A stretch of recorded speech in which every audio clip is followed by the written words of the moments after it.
हमारे जीवन में जो परिस्थिति होती है हम उसका महत्व नहीं समझते हैं। हमको जो आसानी से प्राप्त होता है हम उसका महत्व नहीं समझते हैं, और वो जब हमारे ज़िंदगी से दूर चला जाता है तब हमको उसकी याद आने लगती है। मेरे चैनल पर लगातार आप मित्रों की प्रतिक्रिया आ रही है और मैं कमेंट के माध्यम से उसी समय आपके हर समस्या का जवाब देने का प्रयास करता हूँ, आपको सकारात्मक करने का प्रयास करता हूँ। एक प्रश्न लगातार मेरे एक मित्र द्वारा मेरे चैनल पर आ रहा है कि मेरा अपनी पत्नी से डाइवोर्स हो गया है, मैं क्या करूँ? मेरा 20 लाख का आर्थिक नुकसान हो गया है, मैं क्या करूँ? क्या मैं अपने जीवन को समाप्त कर लूँ? क्या मैं आत्महत्या कर लूँ? तो आज मैं इस सेशन में उनके इस प्रश्न का जवाब देने का प्रयास करूंगा। उनके मन मस्तिष्क में जो नकारात्मकता बैठी हुई है उसको सकारात्मक करने का प्रयास करूंगा। सबसे पहली बात कि आप जब किसी रिश्ते में होते हैं, आप पति पत्नी के बंधन में होते हैं, तो ये संसार की सबसे खूबसूरत और महत्वपूर्ण बंधन है।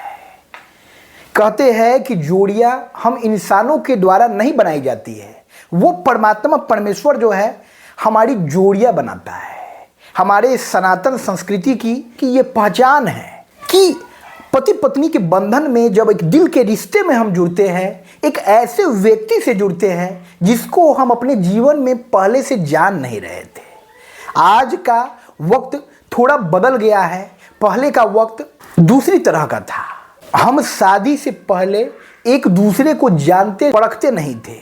आज की युवा पीढ़ी जो है शादी से पहले एक दूसरे को जानने समझने का प्रयास करते हैं, फ़ोन पर घंटों बातें करते हैं, और बहुत सी ऐसी परिस्थितियां आती हैं कि शादी से पहले ही उनका रिश्ता टूट जाता है। क्योंकि जब हम एक अजनबी व्यक्ति को जानते नहीं हैं तो उसकी सारी खूबियां हमको पसंद आती है और हमको बस उसकी खूबियां ही दिखती है, हमको उसका बुरा पक्ष नहीं दिखता है।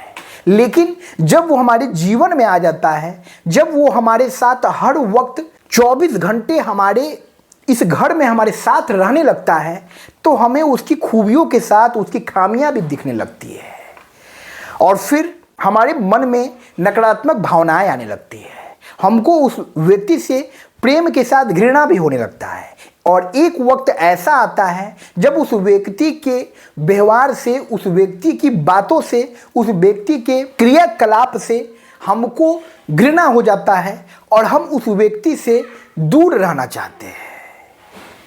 एक वक्त जब हम 7 जन्म तक एक साथ रहने का वचन लेते हैं और फिर एक ऐसी परिस्थिति हमारे जीवन में आ जाती है, एक ऐसा तूफान हमारे जीवन में आ जाता है कि हम अपने शादी के उस महत्वपूर्ण रिश्ते को तोड़ देना चाहते हैं, खत्म कर देना चाहते हैं। इसका भी 2 पक्ष है, एक सकारात्मक पक्ष है, एक नकारात्मक पक्ष है।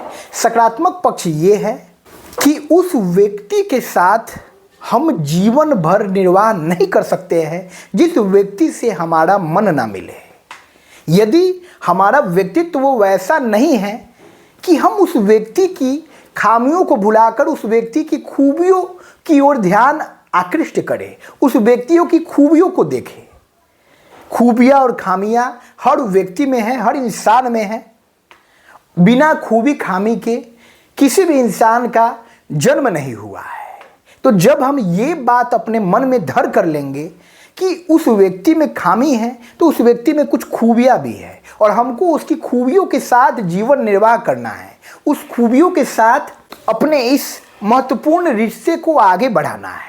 शादी के रिश्ते में, पति पत्नी के रिश्ते में, यदि पति को किसी बात पर कभी गुस्सा आता है और पत्नी भी उस गुस्से से प्रभावित होकर उससे ज़्यादा गुस्सा परिलक्षित करने लगती है, तो फिर इस रिश्ते को संभाल पाना मुश्किल है।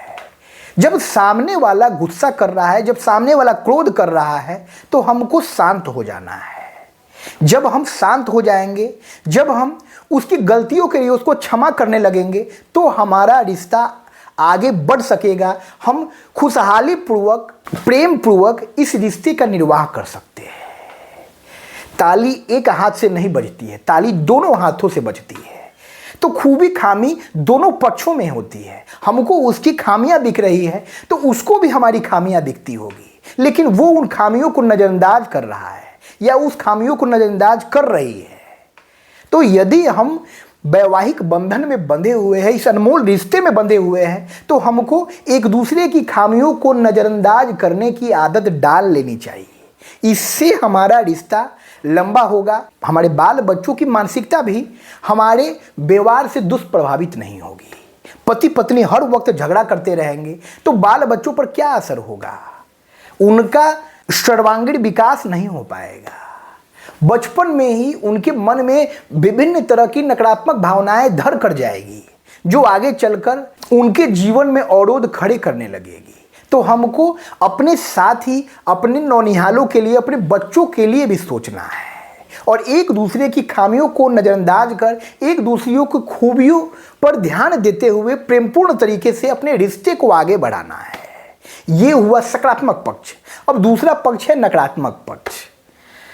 जब जीवन में ऐसी परिस्थिति आ जाए कि सामने वाले की खामियों को, सामने वाले की गलतियों को नज़रअंदाज कर पाना मुश्किल हो जाए, तो ऐसी परिस्थितियों में अलग हो जाना ही उस समस्या का, उस परेशानी का हल है। और अलग होने के बाद हमारे मन में अब किसी तरह का कोई मलाल नहीं होना चाहिए। इंसानी फितरत है कि जब हम किसी विषय वस्तु से, जब हम किसी व्यक्ति से बिछड़ जाते हैं तो उसकी सारी खूबियां जो है अब हमको दिखने लगती है और उसकी जितनी भी कमियां हैं वो सब गौण हो जाती है और उसकी खूबियां हमको अब आकृष्ट करने लगती है। हमको ये गिल्ट होने लगता है कि हमने अपने जीवन में एक गलती कर दी और इस गलती के चलते हमारा अच्छा खासा हंसता खेलता परिवार बिखर गया। तो हमको ये गिल्ट नहीं रखनी है अपने जीवन में। हमको अपने निर्णय से संतुष्ट रहना है, अपने आंतरिक स्तर पर संतुष्ट रहना है, क्योंकि जब हम अपने निर्णय से संतुष्ट नहीं होंगे तो पूरी उम्र हम उस निर्णय के विषय में ही सोचते रहेंगे और खुद को दोषी समझकर अपने जीवन को बद से बदतर करते रहेंगे। तो जब ये परिस्थिति आ जाए कि भाई एक दिन भी साथ रह पाना मुश्किल हो जाए हमारे जीवन में, तो हमको एक दूसरे से अलग हो जाना चाहिए। हमको कानूनी तरीके से एक दूसरे से अलग हो जाना चाहिए और अपने मन को ये समझा लेना चाहिए कि ये व्यक्ति मेरे लिए नहीं था, ये रिश्ता मेरे लिए नहीं था। गलत समय में गलत निर्णय के वशीभूत मैं इस बंधन में बंध गया था, इस बंधन से मैं मुक्त हो गया हूँ, मैं आज़ाद हो गया हूँ। अब मुझे उस व्यक्ति से कोई मतलब नहीं है। पुराने गुजरे बुरे दिन की तरह हमको उस व्यक्ति को भूल जाना चाहिए, उस रिश्ते को भूल जाना चाहिए और अपने जीवन में आगे बढ़ जाना चाहिए। जीवन में आगे बढ़ जाना सबसे महत्वपूर्ण है। किसी के जाने से ये जीवन खत्म नहीं होता है। ये जीवन ऐसा है कि ये किसी भी विषय वस्तु के बिना, ये किसी भी व्यक्ति के बिना, ये किसी भी परिस्थिति के बिना अपना गुजारा कर सकता है। हमारा जीवन किसी व्यक्ति का मोहताज नहीं है, हमारा जीवन किसी परिस्थिति का मोहताज नहीं है, हमारा जीवन किसी भी सुख सुविधा का मोहताज नहीं है। हम अकेले अपना जीवन निर्वाह कर सकते हैं और हमको अपने जीवन का निर्णय लेने की स्वतंत्रता है। हमारा जीवन हमारा है और हम अपने जीवन के निर्णय लेने के लिए स्वतंत्र हैं और हमको अपने इस निर्णय पर पश्चाताप नहीं होना चाहिए, दुख नहीं होना चाहिए कि हमने अपने जीवन में ये गलती कर दी। हमने जो भी निर्णय लिया वो उस परिस्थिति के वशीभूत लिया और उस परिस्थिति में गुजारा कर पाना मुश्किल था, तो हमने सही निर्णय लिया है। हम अपने जीवन में आगे बढ़ेंगे। हमको अपने जीवन में जो भी करना है हम सकारात्मक ऊर्जा के साथ उस काम में लग जाएंगे। ये सकारात्मक पहलू, नकारात्मक पहलू है। तो आपकी परिस्थिति कैसी है उस हिसाब से आप जीवन में निर्णय लें और जीवन में आगे बढ़ने का प्रयास करें।